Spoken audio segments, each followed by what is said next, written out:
Jeff here again with Nance International HVACR Services out of Beaumont, Texas. Please subscribe. Today I'm going to be covering EPA Section 608 updates. Now we're only going to cover the 2020 updates. Everybody should already be advised of the 2016. This is the latest update that the EPA put out. So on February 26th of 2020, revisions to the Refrigerant Management Program's extension to substitutes changed.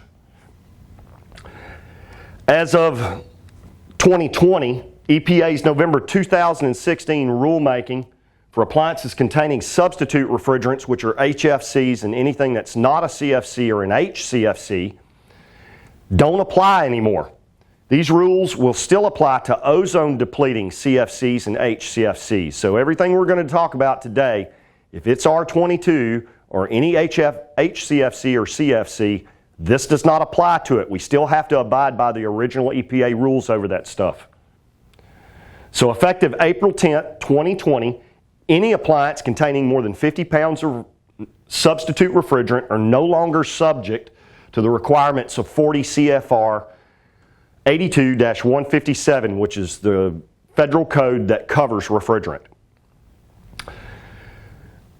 Repairing appliances that leak above a certain level and conducting leak verification tests or repairs. Now, we still have to do this on CFC and HCFC equipment, but on HFC equipment, they've removed this requirement. So we don't have to do leak verification tests, and we don't have to do leak tests on an appliance to make sure it's leaking above a certain level. The requirement to periodically check for leaks has also been removed for these HFC, for substitute refrigerants. We also don't have to report to the EPA when we're leaking more than 125% on a chronically leaking unit. If we're not going to retrofit or retire appliances, we also don't have to mothball them if they're leaking above the rate that was set in 2016. All that's been exempted. We also don't have to maintain any type of records as far as the leak checks or the leak check verifications.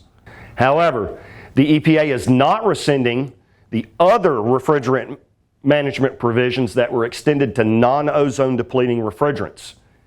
Anyone purchasing refrigerant for use in a stationary appliance or handling refrigerants such as air conditioning technicians and refrigeration service technicians must be Section 608 certified. So even though they remove these requirements, you still have to have a Section 608 license in order to handle refrigerant or put it in, even if it's an exempted refrigerant in an HFC.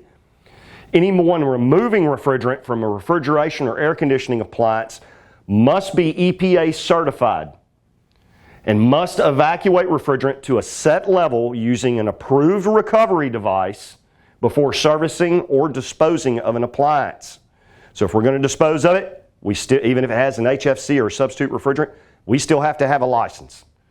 The final disposers, such as scrap recyclers or landfills of small appliances, like refrigerators, window air conditioners, must ensure and document that refrigerant is recovered. And all used refrigerant must be reclaimed to industry purification standards in order to be sold to another customer. So that's it for the Section 608, the 2020 update. Once again, I'm Jeff with Nance. Thank you for joining us today. Please hit the subscribe.